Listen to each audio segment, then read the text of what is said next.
Classification of elements and periodicity in the പ്രോപ്പർട്ടീസിന്റെ 5ാമത്തെ സെഷനിലേക്ക് നമ്മൾ കടന്നിരിക്കുകയാണ്.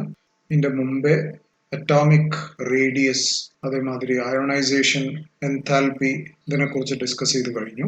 ഇനി നമ്മൾ നോക്കാൻ പോകുന്നത് electron gain enthalpy, electronegativity, electropositivity, valency, ഇങ്ങനത്തെ പ്രോപ്പർട്ടീസിന്റെ ട്രെൻഡ് പീരിയോഡിക് ടേബിളിൽ എങ്ങനെയാണെന്ന് നമുക്ക് നോക്കാം.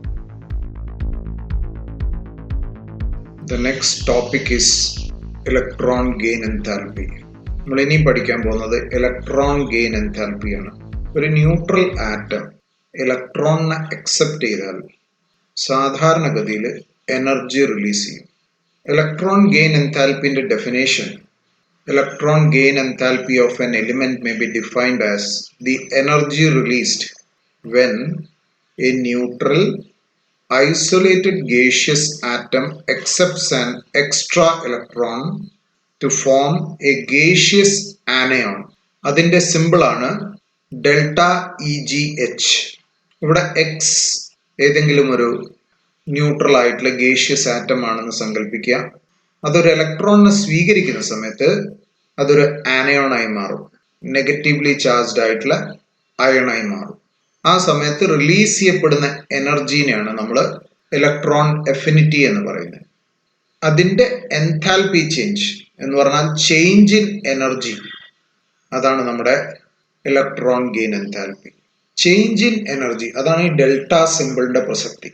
അത് പോസിറ്റീവ് ആണെങ്കിൽ അത് എൻഡോതെർമിക് ആയിരിക്കും, അത് നെഗറ്റീവ് ആണെങ്കിൽ എക്സോതെർമിക് ആയിരിക്കും. അപ്പൊ ഡെൽറ്റ എച്ചിന് 2 ടൈപ്പ് ഓഫ് വാല്യൂസ് പോസിബിൾ ആണ്, പോസിറ്റീവും നെഗറ്റീവും. ഇവിടെ എനർജി റിലീസ് ചെയ്യപ്പെടുകയാണ്, അതുകൊണ്ട് തന്നെ അത് ഒട്ടുമിക്ക കേസുകളിലും നെഗറ്റീവ് ആയിരിക്കും. നെഗറ്റീവ് ഡെൽറ്റ എച്ച് നെഗറ്റീവ് ആണെങ്കിൽ അത് എക്സോതെർമിക് ആണെന്ന് മനസ്സിലാക്കണം. അപ്പൊ electron gain enthalpy may be defined as the energy released when a neutral isolated gaseous atom accepts an extra electron to form a gaseous anion. Okay, ആ release ചെയ്യുന്ന എനർജീനെ പറയുന്ന പേരാണ് electron affinity. ശരിക്കും electron gain enthalpy, electron affinity ഒരേ same സംഗതിയാണ്, പക്ഷേ അവരുടെ sign opposite ആണ്.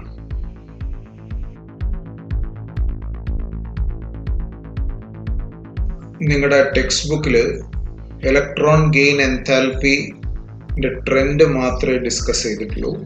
അതുകൊണ്ട് നമ്മളും ഇലക്ട്രോൺ ഗെയിൻ എൻതാൽപ്പിന്റെ ട്രെൻഡാണ് ഡിസ്കസ് ചെയ്യുക.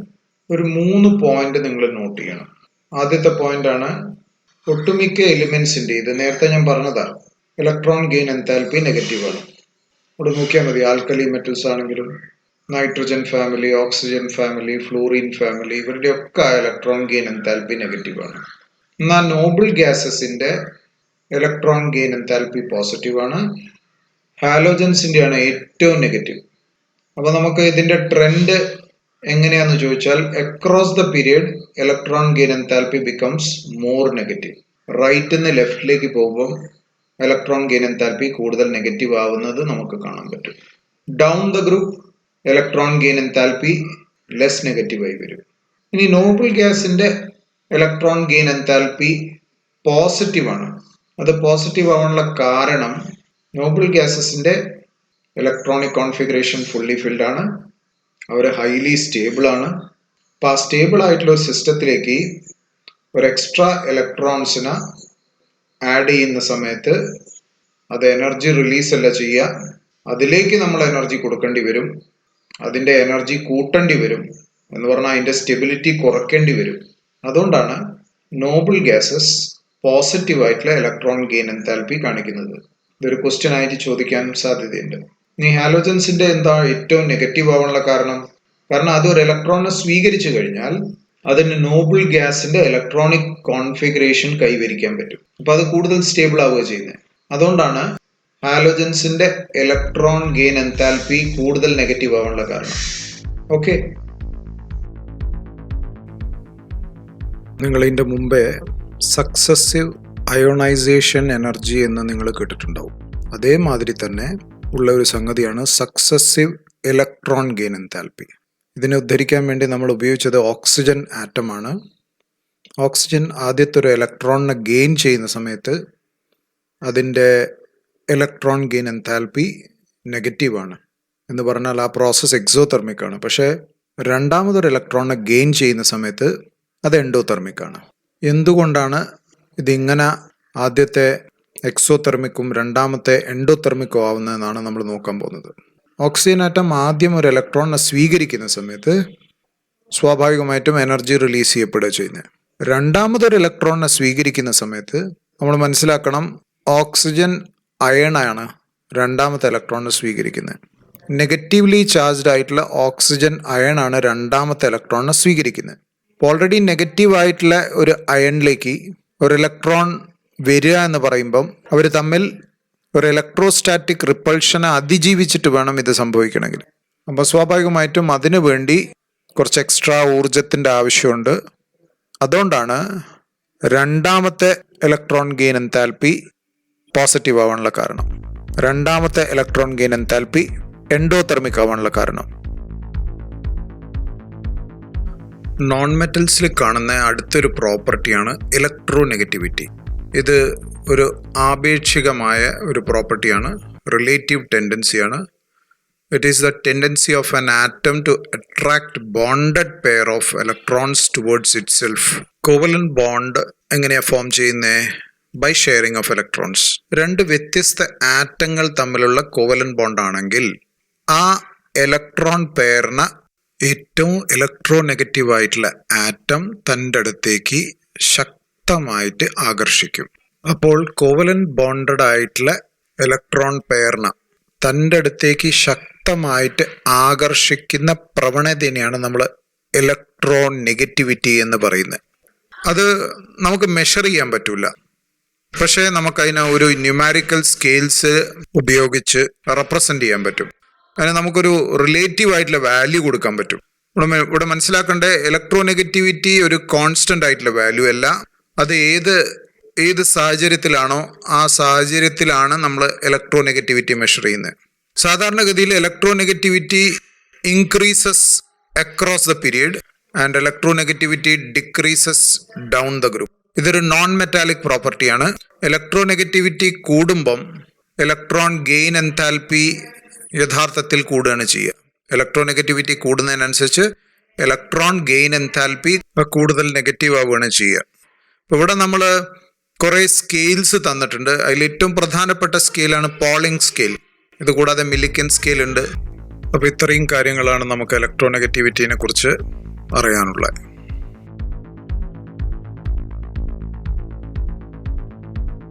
അടുത്തത് നമ്മൾ മനസ്സിലാക്കേണ്ടത് ഒരു ക്യാരക്ടറാണ്. മെറ്റാലിക് നേച്ചറിന്റെ സൂചകം എന്നൊക്കെ വേണം നമുക്ക് പറയാം. അതാണ് ഇലക്ട്രോ പോസിറ്റീവ് ക്യാരക്ടർ. ഇത് മെഷറബിൾ ആയിട്ടുള്ള ഒരു പ്രോപ്പർട്ടി അല്ല, ഇതൊരു പ്രവണതയാണ്. ഇലക്ട്രോൺസിനെ വിട്ടുകൊടുക്കാനുള്ള പ്രവണത. ഇലക്ട്രോൺസിനെ വിട്ടുകൊടുത്ത് പോസിറ്റീവ് അയണായി മാറുന്ന, കാറ്റയോണായി മാറുന്ന പ്രവണത. അതിനെയാണ് നമ്മൾ ഇലക്ട്രോ പോസിറ്റീവ് നേച്ചർ എന്ന് പറയുന്നത്. എസ് ബ്ലോക്ക് ആണെങ്കിലും ഡി ബ്ലോക്ക് ആണെങ്കിലും എഫ് ബ്ലോക്ക് ആണെങ്കിലും ഈവൻ പി ബ്ലോക്കിൽ പോലും മെറ്റൽസ് ഉണ്ട്. ഇപ്പൊ നമ്മൾ അതിന്റെ ഇലക്ട്രോ പോസിറ്റീവ് നേച്ചർ നോക്കുകയാണെങ്കിൽ ഇലക്ട്രോ പോസിറ്റീവ് അല്ലെങ്കിൽ metallic character decreases across the period and it increases down the group. Down the group metallic character increase ചെയ്യും. അക്രോസ് ദ പീരിയഡ് മെറ്റാലിക് ക്യാരക്ടർ അല്ലെങ്കിൽ ഇലക്ട്രോ പോസിറ്റീവ് ക്യാരക്ടർ ഡിക്രീസ് ചെയ്യുന്നതായിട്ടുള്ള ട്രെൻഡാണ് നമുക്ക് പീരിയോഡിക് ടേബിളിൽ കാണാൻ പറ്റും. അടുത്ത എടുത്ത് പറയാവുന്ന ഒരു പ്രോപ്പർട്ടിയാണ് വാലൻസി. ഇത് കൂടാതെ നമ്മൾ ഓക്സിഡേഷൻ സ്റ്റേറ്റും ഉപയോഗിക്കാറുണ്ട്. ഇവിടെ നമ്മൾ ഡിസ്കസ് ചെയ്യാൻ പോകുന്ന വാലൻസിയാണ്. നമുക്കറിയാം, രണ്ട് എലിമെന്റ് കമ്പൈൻ ചെയ്യുന്ന സമയത്ത് അവർ ഇലക്ട്രോൺസിനെ വിട്ടുകൊടുത്ത് അല്ലെങ്കിൽ സ്വീകരിച്ച് അല്ലെങ്കിൽ ഷെയർ ചെയ്തിട്ടാണ് അവർ തമ്മിൽ കമ്പൈൻ ചെയ്യുക. അപ്പോൾ ഈ ഇലക്ട്രോൺസ് വിട്ടുകൊടുക്കുന്നതും അതേമാതിരി തന്നെ സ്വീകരിക്കുന്നതും അവരുടെ ഔട്ടർമോസ്റ്റ് ഷെല്ലിലെ ഇലക്ട്രോൺസിനെ ആശ്രയിച്ചിരിക്കും. ഔട്ടർമോസ്റ്റ് ഷെല്ലിലെ ഇലക്ട്രോൺസിനെ നമ്മൾ പറയുന്ന പേരാണ് വാലൻസി ഇലക്ട്രോൺസ്. എസ് ബ്ലോക്കിനെ സംബന്ധിച്ചിടത്തോളം അതിൻ്റെ ഗ്രൂപ്പ് നമ്പർ തന്നെയാണ് വാലൻസി ഇലക്ട്രോൺസിന്റെ എണ്ണം. എന്നാൽ പി ബ്ലോക്കിനെ സംബന്ധിച്ചിടത്തോളം അവരുടെ ഗ്രൂപ്പ് നമ്പർ -10 ആണ് വാലൻസി ഇലക്ട്രോൺസിന്റെ എണ്ണം. വാലൻസി ഇലക്ട്രോൺസിന്റെ എണ്ണം. വാലൻസി എന്ന് പറഞ്ഞാൽ അത് വാലൻസി ഇലക്ട്രോൺസിന്റെ എണ്ണവും ആയിട്ട് അതിന് ബന്ധമുണ്ട്. ഒന്നല്ലെങ്കിൽ അത് വാലൻസി ഇലക്ട്രോൺസിന്റെ എണ്ണമായിരിക്കാം, അല്ലെങ്കിൽ 8 minus the number of outermost electron എന്നും ആവാം. എസ് ബ്ലോക്കും അതേമാതിരി തന്നെ പി ബ്ലോക്കിന്റെ വാലൻസി മാത്രമാണ് കൺസിഡർ ചെയ്യുന്നത്. കാരണം ഡി എൻ എഫ് ബ്ലോക്കിന് ഒന്നിലധികം വാലൻസി പോസിബിൾ ആണ്. അപ്പോൾ നമ്മൾ എസ് ബ്ലോക്കിന്റെ വാലൻസി നോക്കുകയാണെങ്കിൽ ഫസ്റ്റ് ഗ്രൂപ്പിന്റെ വാലൻസി +1 ആണ്, അതിന് ഒരു ഇലക്ട്രോണിനെ വിട്ടുകൊടുക്കാൻ പറ്റും. സെക്കൻഡ് ഗ്രൂപ്പിന്റെ വാലൻസി +2 ആണ്. ഇനി പി ബ്ലോക്കിലേക്ക് പോവുകയാണെങ്കിൽ ബോറോൺ ഫാമിലിന്റെ വാലൻസി +3 ആണ്. കാർബൺ ഫാമിലിക്ക് 2 വാലൻസി പോസിബിൾ ആണ്, കാരണം അതിന് 4 ഇലക്ട്രോൺസിനെ കൊടുക്കാനും അതേമാതിരി തന്നെ സ്വീകരിക്കാനും പറ്റും. നൈട്രജൻ ഫാമിലിയിലേക്ക് പോവുകയാണെങ്കിൽ നൈട്രജന്റെ ഔട്ടർ മോസ്റ്റിൽ 5 ഇലക്ട്രോൺസ് ആണുള്ളത്. അപ്പം അതിന് 3 ഇലക്ട്രോൺസിനെ സ്വീകരിച്ച് ഓക്ടേറ്റ് കംപ്ലീറ്റ് ചെയ്യാൻ പറ്റും. അതുകൊണ്ട് നമ്മൾ അതിന്റെ വാലൻസി -3 ആയിട്ടാണ് എടുത്തത്. ഇതേമാതിരി ഓക്സിജൻ അതിന്റെ വാലൻസി -2 ആണ്. 2 ഇലക്ട്രോൺസിനെ സ്വീകരിച്ചിട്ടാണ് ഓക്സിജൻ കമ്പൈൻ ചെയ്യുന്നത്. ഹാലോജൻസ് ഒരു ഇലക്ട്രോണിന്റെ അഭാവമുള്ളത് കാരണം അതൊരു ഇലക്ട്രോണിനെ സ്വീകരിച്ചിട്ടാണ് കമ്പൗണ്ട് ഫോം ചെയ്യുക. അതുകൊണ്ട് അതിന്റെ വാലൻസി -1 ആണ്. എന്നാൽ നോബിൾ ഗ്യാസസ് അവരുടെ ഇലക്ട്രോൺസിന്റെ ഷെല്ല് കംപ്ലീറ്റ്ലി ഫിൽഡ് ആയത് കാരണം, അവർക്ക് ഇലക്ട്രോൺസിനെ സ്വീകരിക്കാനോ കൊടുക്കാനോ താല്പര്യമില്ലാത്തത് കാരണം, അവർ ബാക്കിയുള്ള എലിമെന്റ്സ് ആയിട്ട് അധികം കമ്പൈൻ ചെയ്യാത്തത് കാരണം അവരുടെ വാലൻസി നമ്മൾ 0 ആയിട്ടാണ് നിശ്ചയിച്ചിരിക്കുന്നത്. നമുക്കറിയാം ഓക്ടേറ്റ് റൂൾ ഇല്ലാതെയായി കഴിഞ്ഞു, അതിനെ നമ്മൾ ഒഴിവാക്കി. അപ്പം പുതിയ സാഹചര്യത്തിൽ വാലൻസിനേക്കാൾ കൂടുതൽ പ്രസക്തി ഓക്സിഡേഷൻ സ്റ്റേറ്റിനാണ്. ആ ഓക്സിഡേഷൻ സ്റ്റേറ്റിനെ കുറിച്ച് നമ്മൾ ഓരോ ഗ്രൂപ്പ് പഠിക്കുന്ന സമയത്ത് നമുക്ക് വിശദമായിട്ട് പഠിക്കാം. ഇവിടെ വാലൻസി ടേബിൾ തന്നിട്ടുണ്ട്. വാലൻസിനെ നമുക്ക് ഡിഫൈൻ ചെയ്യാൻ പറ്റുന്ന combining capacity of an element എന്നുള്ള രീതിയിലാണ്. വാലൻസിനെ കുറിച്ച് നമുക്കൊരു വാക്കും കൂടി പറയാം. Valency of the representative elements എന്ന് പറഞ്ഞാൽ S and P block elements is usually equal to the number of electrons in the outermost orbitals is usually but not necessarily. സാധാരണഗതിയിൽ it is equal to number of outermost orbital. പക്ഷേ അത് എപ്പോഴും അങ്ങനെ ആവണമെന്നില്ല. ഉദാഹരണത്തിൽ നൈട്രജന്റെ കേസിൽ, നൈട്രജൻ ഫാമിലിന്റെ കേസിൽ, oxygen ഫാമിലിന്റെ കേസിൽ, ഹാലോജൻ ഫാമിലിന്റെ കേസിൽ it is equal to 8 minus number of outermost electrons. അതാണ് നമ്മൾ ആ ടേബിളിനകത്ത് കാണിച്ചത്. I hope it is clear.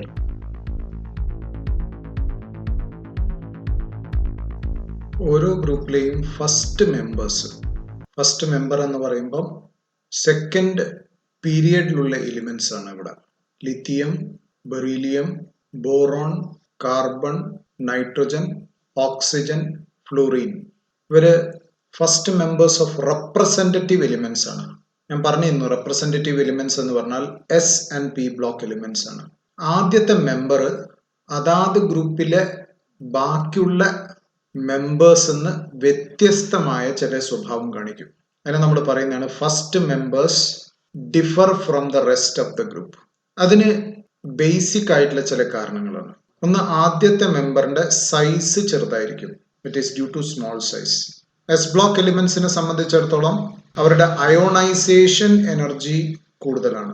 ആദ്യത്തെ മെമ്പേഴ്സിന്റെ അയോണൈസേഷൻ എസ് ആണെങ്കിലും പി ആണെങ്കിലും ആദ്യത്തെ മെമ്പേഴ്സിന്റെ അയോണൈസേഷൻ വളരെ കൂടുതലാണ്. അയോണൈസേഷൻ എനർജി അല്ലെങ്കിൽ അയോണൈസേഷൻ എൻതാൽപ്പി. ഇനി രണ്ടാമത്തെ ഷെല്ലിൽ നമുക്കറിയാം എസും പി ഓർബിറ്റൽസ് മാത്രമേ ഉള്ളൂ. അതുകൊണ്ട് അതിൽ ഡി ഓർബിറ്റൽസ് ഇല്ല. അതൊരു പ്രധാനപ്പെട്ട കാര്യമാണ്. ആദ്യത്തെ മെമ്പേഴ്സിന്റെ സ്വഭാവം ബാക്കിയുള്ള മെമ്പേഴ്സിന് വ്യത്യസ്തമാവാനുള്ള ഒരു പ്രധാനപ്പെട്ട കാരണമാണ് ലാക്ക് ഓഫ് ഡി ഓർബിറ്റൽസ്. അതുകൂടാതെ പി ഓർബിറ്റൽസിന്റെ ആദ്യത്തെ മെമ്പേഴ്സിന്റെ ഇലക്ട്രോ നെഗറ്റിവിറ്റി കൂടുതലാണ്. പി ഓർബിറ്റലിന്റെ ആദ്യത്തെ മെമ്പേഴ്സിന്റെ ഇലക്ട്രോ നെഗറ്റിവിറ്റി കൂടുതലാണ്. നമുക്കറിയാം താഴത്തേക്ക് വരുന്നതിനനുസരിച്ച് ഇലക്ട്രോ നെഗറ്റിവിറ്റി കുറയും. അപ്പം ഈ 4 കാരണമാണ് റെപ്രസെന്റേറ്റീവ് എലിമെന്റ്സിന്റെ ഫസ്റ്റ് മെമ്പേഴ്സ് അതാത് ഗ്രൂപ്പിലെ ബാക്കിയുള്ള മെമ്പേഴ്സിന് വ്യത്യസ്തമായ സ്വഭാവം കാണിക്കാനുള്ളത്. വളരെ ഇമ്പോർട്ടൻ്റ് ആയിട്ടുള്ള ഒരു ക്വസ്റ്റ്യൻ ആണ്.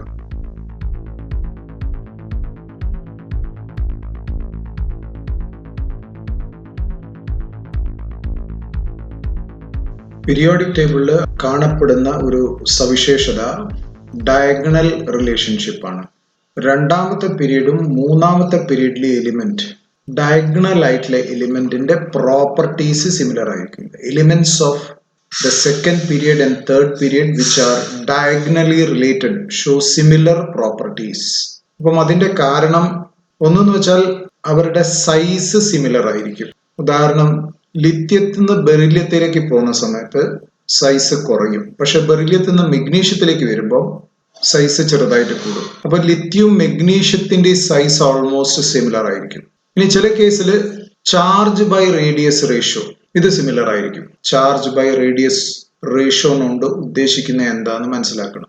നമുക്കിവിടെ ബെറീലിയം അലൂമിനിയത്തിന്റെ എക്സാമ്പിൾ എടുക്കുക. ബെറീലിയത്തിന്റെ ഓക്സിഡേഷൻ സ്റ്റേറ്റ് ആണ് +2, അപ്പൊ അതിന്റെ ചാർജ് +2. അലൂമിനിയത്തിന്റെ ഓക്സിഡേഷൻ സ്റ്റേറ്റ് ആണ് +3. ഇപ്പൊ ബെറീലിയത്തിന്റെ +2 ചാർജ് ഡിവൈഡഡ് ബൈ അതിന്റെ അയോണിക് സൈസ്, അതേമാതിരി തന്നെ അലൂമിനിയത്തിന്റെ 3 divided by Al3+ ionic size ആയിട്ട് ഡിവൈഡ് ചെയ്യുകയാണെങ്കിൽ നമുക്ക് കിട്ടുന്ന റേഷ്യോ ഓൾമോസ്റ്റ് സിമിലർ ആയിരിക്കും. അപ്പം അതൊരു കാരണമാണ്. രണ്ടാമത്തെ പ്രധാനപ്പെട്ട ഫാക്ടറാണ് ഇലക്ട്രോനെഗറ്റിവിറ്റി. നമുക്കറിയാം across the period electronegativity increases. ഇപ്പൊ കാർബണിന് നൈട്രോജനിലേക്ക് പോകുമ്പോൾ ഇലക്ട്രോനെഗറ്റിവിറ്റി കൂടും, പക്ഷെ നൈട്രോജനിന് നമ്മൾ താഴത്തെ ഫോസ്ഫറസിലേക്ക് വരുന്ന സമയത്ത് ഇലക്ട്രോനെഗറ്റിവിറ്റി കുറയും. Down the group electronegativity decreases. Across the period electronegativity increases. അപ്പൊ കാർബണും ഫോസ്ഫറസിന്റെയും ഇലക്ട്രോനെഗറ്റിവിറ്റി ഓൾമോസ്റ്റ് സിമിലർ ആയിരിക്കും. അപ്പൊ ഈ രണ്ട് കാരണത്താൽ, ഒന്നല്ലെങ്കിൽ അറ്റോമിക് സൈസ്, അല്ലെങ്കിൽ charge by radius ratio and similar electronegativity almost same ആവുന്നത് കാരണം ഡയഗണലി റിലേറ്റഡ് ആയിട്ടുള്ള എലിമെന്റ്സ് സിമിലർ ആയിട്ടുള്ള പ്രോപ്പർട്ടീസ് കാണിക്കും. ആ പ്രതിഭാസത്തിനെ പറയുന്ന പേരാണ് ഡയഗണൽ റിലേഷൻഷിപ്പ്.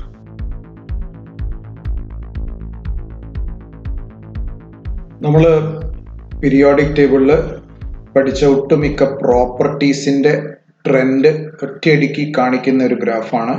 ഒരു ഗ്രാഫിക്കൽ റെപ്രസെൻറ്റേഷൻ ആണ്.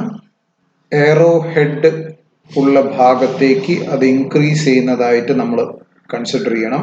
ഉദാഹരണത്തിന് അയണൈസേഷൻ എൻതാൽപ്പി നമ്മൾ എടുക്കുകയാണെങ്കിൽ അത് അക്രോസ് ദ പീരിയഡ് ലെഫ്റ്റിൽ നിന്ന് റൈറ്റിലേക്ക് പോകുന്ന സമയത്ത് ഇൻക്രീസ് ചെയ്യുന്നതായിട്ട് നമുക്ക് കാണാൻ പറ്റും.